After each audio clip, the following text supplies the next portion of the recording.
that you're not really prepared for if you're just kind of reading it. But it's also the way it's written, right? There are no nouns and adjectives, the adjectives that modify the nouns, on the same line. So tabula, right, the tablet, the plaque, is modified by wotiwa in the second line. The paries, the wall, is modified by saker in the line before. The uida, the wetness, the dripping, right, modifies the close of vestimenta in the very last line. The potenti, the powerful, modifies deo in the last line, right? And then that suspendisse, right, they're hanging. It's like the whole sentence is hanging, right? Even a native speaker of Latin would, when reading this sentence, kind of have to do a little bit of halting, because it's like, whoa, right? Votiva, tabula, right? Sacer, parias, uida, vestimenta, potenti, deo. Everything's hanging, everything's suspended. And so in the very way he wrote the sentence, right, wrote these lines, everything's hanging, just like the wet clothes that the sentence is talking about. And I remember reading this thinking, man, that's pretty good. Too bad I'm going to law school. But later, when I started, I always come back to Horace,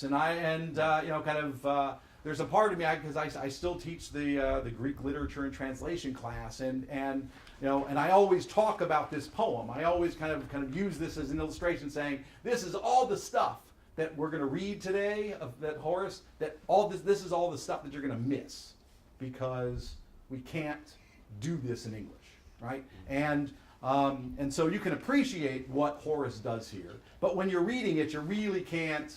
If you're reading a translation, you can't get that. You could talk about how, yes, there's the liquid in the first stanza comes back to the dripping clothes in the final stanza, stuff like that. But you miss the real art that Horace was able to accomplish in his poem. And just for if you're taking notes, this is in the 4th Asclepiadean meter. Okay, there you go. Anyway.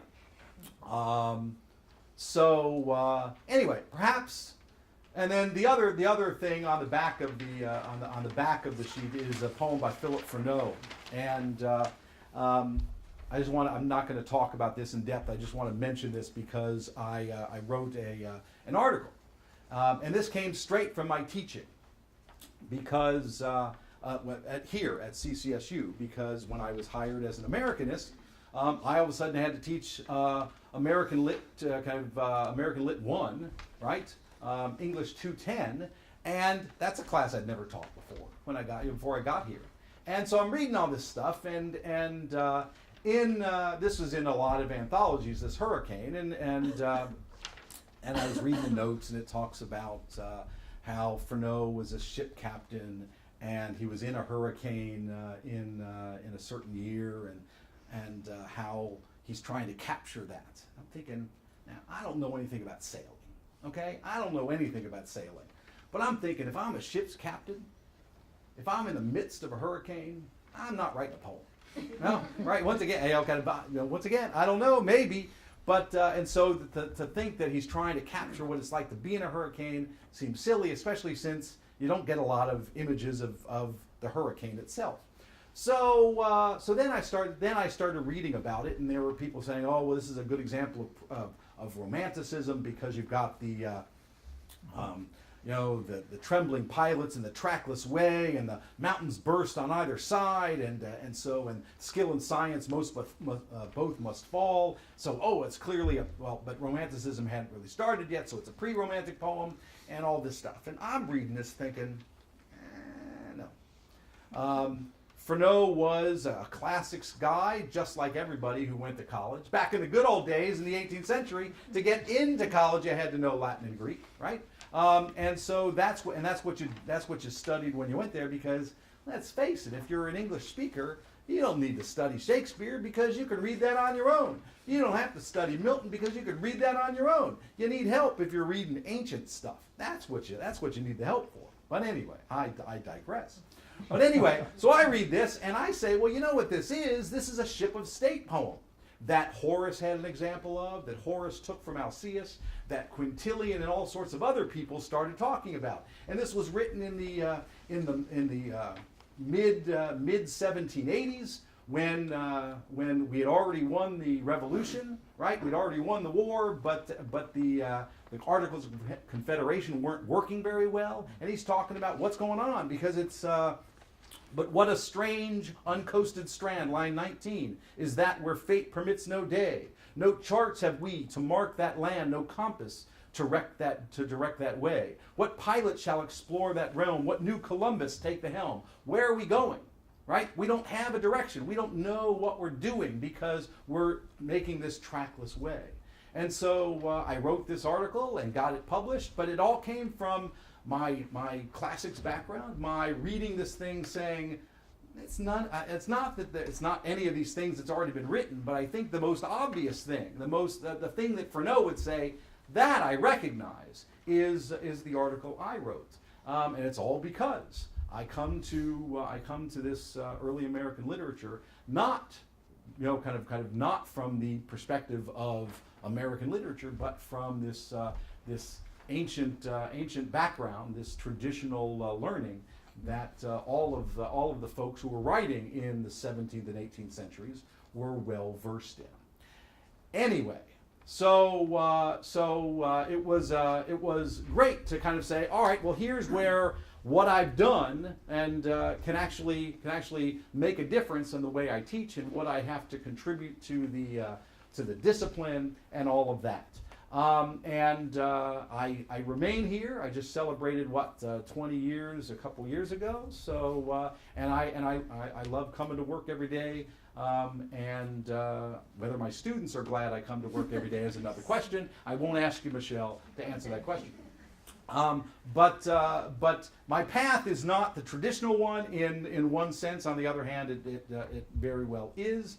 But and it's not one that is marked with great planning, but it's worked out pretty well, and I would not suggest you follow it, but I'm very glad that it's worked out the way it has. So thank you very much for coming, and I'll certainly answer any questions that you might have, although I can't imagine what they would be.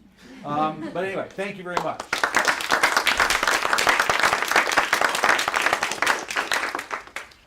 So what personality trait do you think you have that in all these environments that you sort of feel that you stumbled into, you did thrive and succeed? So what do you think was about your temperament that allowed you to, whatever your scenario was in, whatever the situation?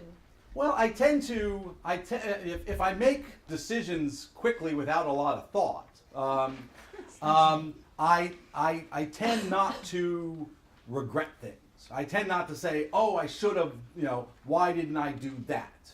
Right? It's like, okay, here I am, and I'm going to kind of make the best of it. I'm going to enjoy what it is I'm doing at the time. And so I could very much see if my father and mother had said, well, we really think you should stay in law school, there's a very good chance that I would have stayed. I think if they had kind of pressured me, and then I would have been doing something very, very differently. And I think I could have made a perfectly fine lawyer, and I think I would have been happy being a lawyer. But at the time, it was like, well, this isn't really what I was expecting it to be, and I'm doing okay, but I'm not excited, but I wasn't unhappy either. I guess that's the key. I didn't leave because I'm miserable. I can't stand this. I kind of just realized that there must be other things that are more interesting to me because I am, in fact, reading Erasmus in the original language when I might be, perhaps I should be reading a case. So, but I think it's the ability to not regret things that why couldn't I should be there instead of here or whatever. So that's probably, and I get that from my father, who had multiple sclerosis and kind of lived with it for some 35 years. He was always he was the guy who decorated his walker with Christmas lights or put a horn on his scooter so that he could make people happy. So I think that's probably something I inherited. Other questions? Just a professional one. I'm not particularly literate in this at all. So I loved how you talked about Latin, right? So I do linguistics for a living. And one thing that we know about Latin, and that's something you alluded to, Latin allows you to kind of move words around. That's called scrambling languages. Lots of those languages Okay. on the planet. So I wonder if people, or you in particular, or people in general, kind of make these parallels between sort of, Asian Japanese writings and Horace and like for the same reasons, right? Russian. Could be. The problem is that I don't You don't know those things. Yeah, I mean, right. so it's one of those things that I probably should ask you. Give me a list of Yeah. languages and let me and let me investigate that. But I would assume yes Yeah. that's the I kind of bet. thing that. Because it's a beautiful analysis of Right. all that. Yeah. So, well, thank you. Yeah, this is where there's always more that I could learn and probably should. And now that I can, as a tenured full professor, I can kind of do what I want. I kind of went instead of doing Russian and Japanese and things like that, I do Frank Sinatra now. So but there's another kind of really anyway. David. Yeah, I think you said your first word was Cincinnati. Yes. Is it a coincidence that you wound up an early American Latinist? That's right. Exactly. With kind of because Cincinnati was it was a settlement for the ex-revolutionary soldiers of George Washington, the Society of the Cincinnati, and Cincinnatus, of course, or Cincinnatus, was a farmer turned general who went back to being a farmer after he was actually the Senate appointed him this is all in Livy, by the way, appointed him dictator. Which was an official part of the Constitution, but what it was an extra constitutional office in the Constitution. That in a crisis, they realized, the Romans were smart enough to realize, you can't run crises with committees, right? You need one person to make decisions, and so they created this dictator, which is a 6-month thing, right? But for those 6 months, the dictator had complete control over and made all the decisions. And then at the end of the 6 months, the dictator was supposed to step down. And which is always a touchy thing, right? Because if you're a dictator, you can pretty much make every decision any way you want. Giving that up was hard to do. But Cincinnatus said, you know what? I've done. The crisis is solved. I've done my service. I'm going back to my farm. And so hence this. But no, I think that was certainly one of those things that was very was constantly referenced in high school at Xavier too, and there's a big statue of Cincinnatus along the riverfront. So now, I wasn't there when I was growing up, but yeah, there's probably something to it. Paul. Okay, so you talked about Horace and classics, and I'm looking at the books there, and I'm thinking, how do you get from Horace to Ava Gardner and Frank Sinatra? Well, you get to Ava through Frank, all right? Well, okay, I got that. All right. But you get to a storied singer. Frank Sinatra's literary conceit. I grew up with Sinatra. Both my parents were Italian American. I knew who Frank Sinatra was from very early on. My father was actually a bigger Bing Crosby fan, but that's a whole other story. So I always knew who he was, and it wasn't until I was like a junior in high school, and I was working at a Cincinnati chili parlor. And if you've never had Cincinnati chili, you should. And right across the way from the chili parlor was the biggest they were building, and then finally opened, the biggest record store. And for young people in the audience, that's a place where you used to go buy records. Biggest record store I'd ever seen. And so on my breaks, I'd go over there, and this was in 76, 77, and all the way in the back of this really big store, in a little section called vocalists. There was the male vocalist section and the female vocalist section. There were all these Frank Sinatra records for $1.99, because this was in a fallow period of his career, where he wasn't recording at all. And so there were all these old things. And so I go and I buy Frank Sinatra's Greatest Hits, The Early Years, Volume 1, Columbia Records. I bring it home. I put it on my record player, play. They've got an awful lot of coffee in Brazil. And I said, this is great. And so I then go back and buy another, and soon I had 10 and 15 and 20 albums and that sort of thing. And so that kind of, that sent me off there. But what I've managed to do is I've managed to ruin Frank on any number of levels by using my training as a literary scholar. I've turned that on Frank. And so my very first article, which was published in Frank Sinatra, an American Icon, it was a collection of essays, was a literary study of the liner notes of Frank Sinatra's reprise record albums written by Stan Cornin. Okay, now Stan Cornin was a great publicist for Reprise, and he could write up a storm. And it's this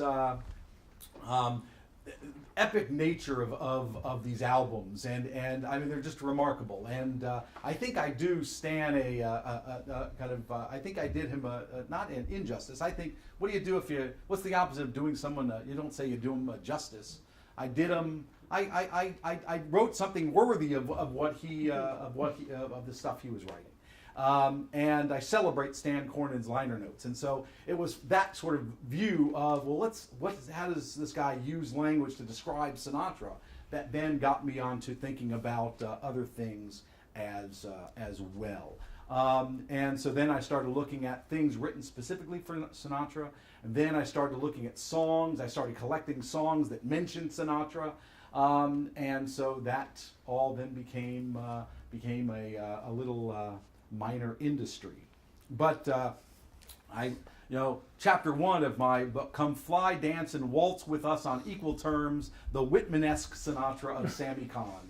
Right? So I got Walt Whitman, I got Sammy Cahn, I got, and this is why, Sinatra fans don't really buy my stuff because it's too literary. Literature folks don't really buy my stuff because it's too Sinatra. So just like, I'm comparative lit, I'm not really a classicist, I'm not really an Americanist, I managed to find that slender spot where no one really gives a damn about what I do. Well, I've never heard of anyone deconstructing liner notes. That's and there's a reason why only one person's ever done it. It's not real.